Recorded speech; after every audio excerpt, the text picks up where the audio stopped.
He isn't cold, he's simply more clear-headed. As a man crosses 40, 50, then 60, he starts speaking less and observing more, curating his relationships and pulling his energy back from the need to be noticed by women.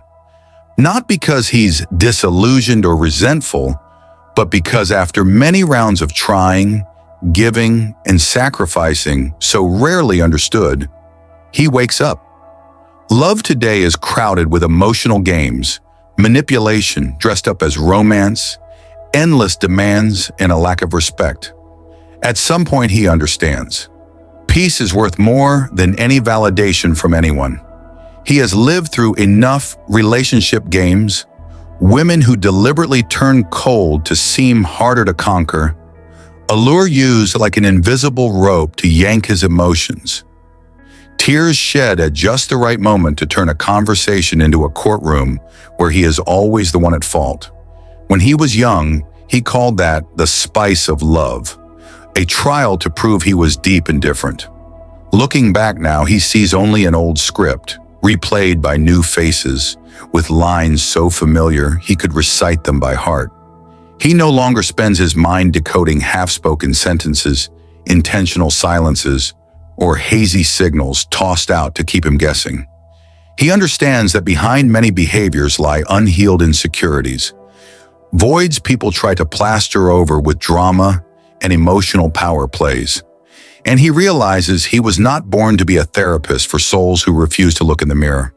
While younger men still rush in, eager to prove, "Don't worry, I'm different." He has enough experience to know some games are stacked for him to lose from the start, because some people only know how to live in chaos. So sweet words no longer suffice. He watches actions, not promises.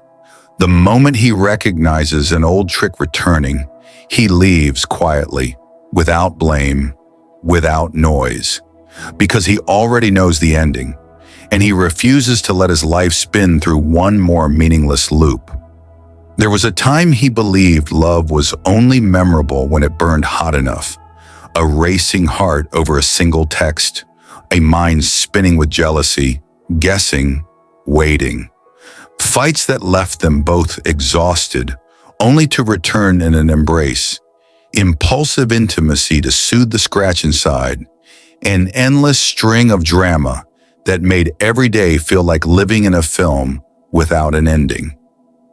He lived through all of it, and the price was steep: emotional depletion, sleepless nights, work falling apart, shared life dragged down by a relationship with too many storms. At some point, he quietly changed the measure. He no longer asked, "How intense are we?" but "How gentle can we be?" A relationship, in his eyes now, is worthy when it brings safety, steadiness, honesty, when the heart no longer has to strain with vigilance or the fear of loss. He's no longer interested in the games of disappearing then reappearing, provoking for fun, or stirring up turmoil to test devotion.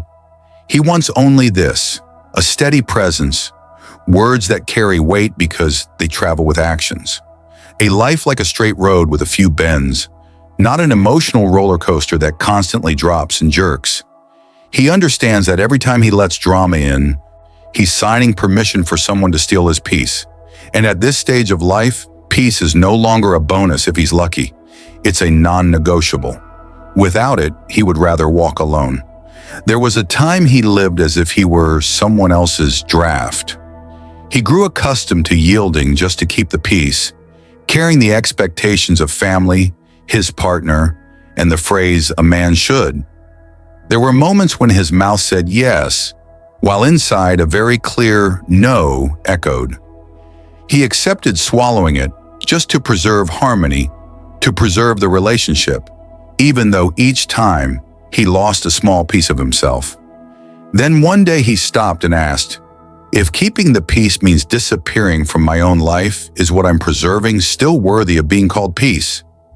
Now he begins to choose differently. He wants to decide his own time, where to be, with whom, doing what. He wants to come and go without constantly reporting his feelings, without having to justify why he needs silence today. He longs for pockets of private space where the outer noise recedes and he can hear his inner voice again. Realizing that being single gives him all of that, he stops seeing loneliness as failure. On the contrary, he sees that having no one beside him does not make him lacking. Only losing himself makes him truly empty. Outsiders look in and call him selfish, cold and closed off. They don't know how many years he shrank himself to fit someone else's mold. Now, he is simply no longer willing to trade inner peace for the presence of the wrong person. If the price of being a couple is betraying himself, he chooses to stand alone, but alone in wholeness. There was a time he wholeheartedly believed in forever. He once thought there was one person who was the only one, destined, someone who, if lost, could never be replaced. He bent down to pick up every shard of a broken relationship, trying to piece together what was no longer whole. He loved and labored so much that, looking back now, even he is surprised at how long he held on. In return, he received exhaustion, gutting disappointments, and one simple, painful lesson. Not every love is healthy, and loving deeply does not guarantee being treated with kindness. From that, he slowly drew a few truths. Love without respect is a prison decorated with sweet words. Love that isn't reciprocated in kind is not depth, it's dependence. When he turns an ordinary person into an idol in his mind, that is the first step toward the disillusionment to come. Now, a beautiful smile no longer overwhelms him. Performative gestures, grand romance on display are not enough to make him believe. He seeks real presence, a place with no acting, no backdrop. He values steadiness, where feelings may not explode, but they stay warm for a long time. He chooses the small, enduring flame over fireworks that flare once and die in the night. Some women say he no longer loves with his whole heart, but the truth is, he once loved so wholly he lost himself.